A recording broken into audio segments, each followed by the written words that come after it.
श्री शिवाय नमस्तो।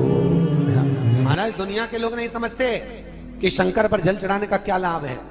शिव महापुराण कहती है अगर एक दिन शिव महापुराण की कथा कहती है मंगलवार को अगर शिव जी के मंदिर में शंकर के मंदिर में जाकर एक लोटा पानी चढ़ाया जाता है तो हमारे कार्य में उन्नति होती है।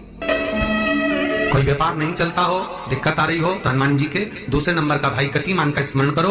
हनुमान जी के उल्टे पांव का सिंदूर लाकर गतिमान का नाम लेकर स्वस्तिक बना दिया जाए व्यापार वाली जगह पर, तो व्यापार अच्छा चलने लगता है महाराज। कोई व्यक्ति पैसा खा गया, नहीं दे रहा, बहुत परेशान हो गए, मांग मांग कर दे गए, नहीं दे रहा, हाथ जोड़ लिए, पांव जोड़ लिए, सब कुछ कर लिया, नहीं दे रहा, तो हनुमान जी के तीसरे नंबर का भाई रतिमान, रतिमान, गतिमान रतिमान, रतिमान का नाम लीजिए। पीपल के पत्ते पर लाल सिंदूर से जो व्यक्ति पैसा लेकर गया उसका नाम लेकर बहते हुए पानी में अपनी कामना कर रतिमान का नाम लेकर छोड़ दीजिए। 15 दिन में रतिमान ऐसी उतावली मचाता है कि उसको हाथ जोड़कर वो खुद फोन लगाकर बोलता भैया तेरा मैं पैसा लौटा दूंगा। रतिमान का स्मरण किया जाता है। रतिमान ध्यान दीजिएगा, हनुमान का एक स्मरण, पंचमुखी हनुमान का एक भाव। महाराज जैसे बहुत ज्यादा तकलीफ अगर व्यक्ति को हो गई है, बहुत कष्टमय जीवन चल रहा है, हार गए हर जगह से और तकलीफमय जीवन चल रहा है, तो पंचमुखी हनुमान का एक शिव महापुराण का और स्कंद पुराण का एक बड़ा सुंदर मंत्र है। उस मंत्र को आप सब एक बार हमारे साथ में बोलें। ओम नमो हनुमते रुद्र अवताराय सर्व शत्रु संहारणाय सर्व रोग हराय सर्व वशीकरणाय रामदूताय स्वाहा। बस इस मंत्र को हाथ में काली तिल लेकर, एक जौ लेकर और गूगल लेकर, थोड़ा सा उसमें गाय का घी डालकर, कंडे को या अग्नि को जलाकर इस मंत्र का 11 बार 21 बार जाप कर कर अपनी कामना कर कर छोड़ दीजिए। कैसा भी रोग हो, बीमारी हो, कष्ट हो, दुख हो, तकलीफ हो, 21 दिन के अंदर वो आनंद आना प्रारंभ कर देता है। इस मंत्र स्कंद पुराण का, शिव महापुराण का ये मंत्र मूल पंचमुखी हनुमान सुख दे। और एक और चीज याद रखिए महाराज, यदि कोई काम के लिए जा रहे हो, कोई व्यापार के लिए जा रहे हो या नौकरी करने के लिए जा रहे हो और लगी नहीं रही, बहुत तकलीफ पा रहे हो, सर्विस ही नहीं लग रही, बहुत कष्टमय हो गया, तो निवेदन करूंगा 5 पीपल के पत्ते पर बेसन के 5 लड्डू घर में बने हुए, गाय के घी के 5 लड्डू रख लो। उस लड्डू के बीचों बीच एक आटे का दिया और उसमें तिल्ली का तेल डालकर इसी मंत्र का प्रयोग कर कर पंचमुखी हनुमान का किसी भी हनुमान के मंदिर में जाकर, दक्षिण मुखी हनुमान के मंदिर में जाकर उसको रख कर आ जाइए। इसके बाद आप उस काम के लिए जाइए, आपका काम सफल हो जाएगा। आपको किसी को नहीं कहना पड़ेगा कि हाथ जोड़ना नहीं पड़ेगा, किसी के पांव नहीं पड़ना पड़ेंगे, तुरंत काम होगा। बस इस मंत्र का स्मरण कर कर पंचमुखी हनुमान का भूतेश्वर जो मंत्र है वो सुख देने वाला। पूरे घर में वास्तु के हिसाब से केवल एक दीवार ऐसी होती है जहां पर हनुमान जी का चित्र लगाया है।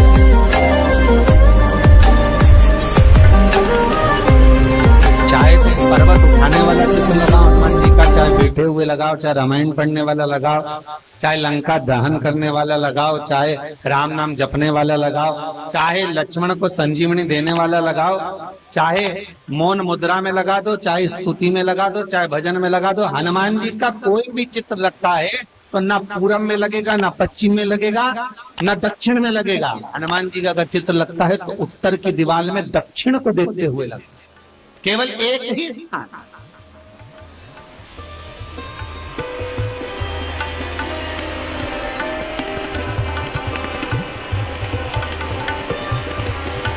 जैसे पूर्वजों के चित्र को, पितरों के चित्र को, गए हुए हमारे जीवों के चित्र को दक्षिण में विराजमान किया जाता है, उसी तरह हनुमान को उत्तर में विराजमान कर कर दृष्टि दक्षिण में कर दी।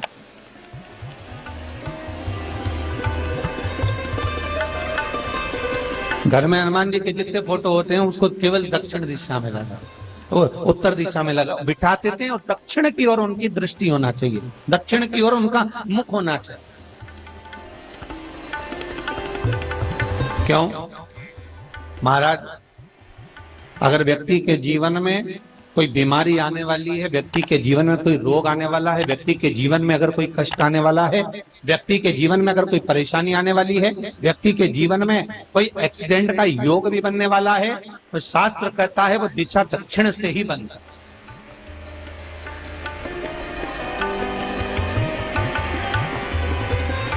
ये दक्षिण जो दिशा है ये यम की दिशा।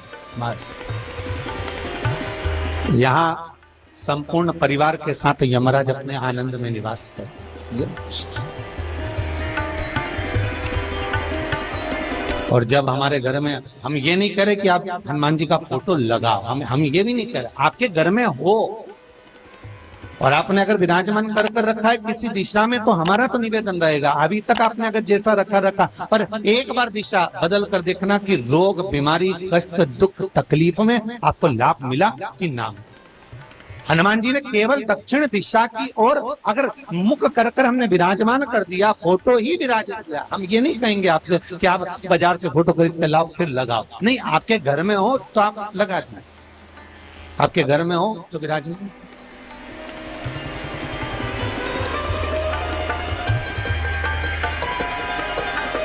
अच्छा, कितनी विपरीतता है वो भी आप जरा जानिएगा महाराज, कि शंकर भगवान के ऊपर जो जल चढ़ाया जाता है उसकी जलाधारी उत्तर में जाती है महाराज। भगवान शिव का जो जल जा रहा है वो उत्तर की ओर जा, और हनुमान जी को उत्तर में विराजमान कर मुख दक्षिण की ओर कर। क्यों? प्रबल दिशाओं में उत्तर और दक्षिण महाराज, ये जो दो दिशाएं, इनको साधने के लिए कोई देवता आगे नहीं। अगर इन दिशाओं को कोई साधने वाला है तो केवल एक देवाधिदेव महादेव ही हो सकता। काल का हरण करने वाला वो महान काल ही हो सकता। शंकर का ही एक अवतार है हनुमान जी महाराज, रुद्र अवतार महाराज। हनुमान जी से कहा तुम दक्षिण की ओर दिशा पर संभालिए, शिव जी कहते हैं मेरा जल जब उत्तर की ओर जाएगा तो इस दिशा को मैं संभालू, चिंता ना करिए। जो स्मरण करने वाला होता है, भजन करने वाला होता है, कीर्तन करने वाला होता है, नाम जाप करने वाला होता है, उसका भी शास्त्र विधान कहता है, उसका भी व्याख्यान वर्णन करता है कि जैसे एक दिशा के रूप में हनुमान जी महाराज को विराजमान कर दक्षिण की दिशा पर हम विजय, अर्थात रोग पर, बीमारी पर, कष्ट पर, तकलीफ पर हम विजय प्राप्त कर सकते। ऐसा नहीं कि ऐसा कोई रोग नहीं जिसकी दवा नहीं है, पर जब तक भगवान की कृपा नहीं होगी तब तक कोई औषधि मिल सकती नहीं, कुछ प्राप्त नहीं हो सकता। जब भगवान करुणा करते हैं तो आप रूप कुछ ना कुछ सुख की अनुभूति हो जाती है, अपने आप सुख का भान हो जाता है। तो जैसे दक्षिण का जो स्वामी तत्व है, दक्षिण पर जो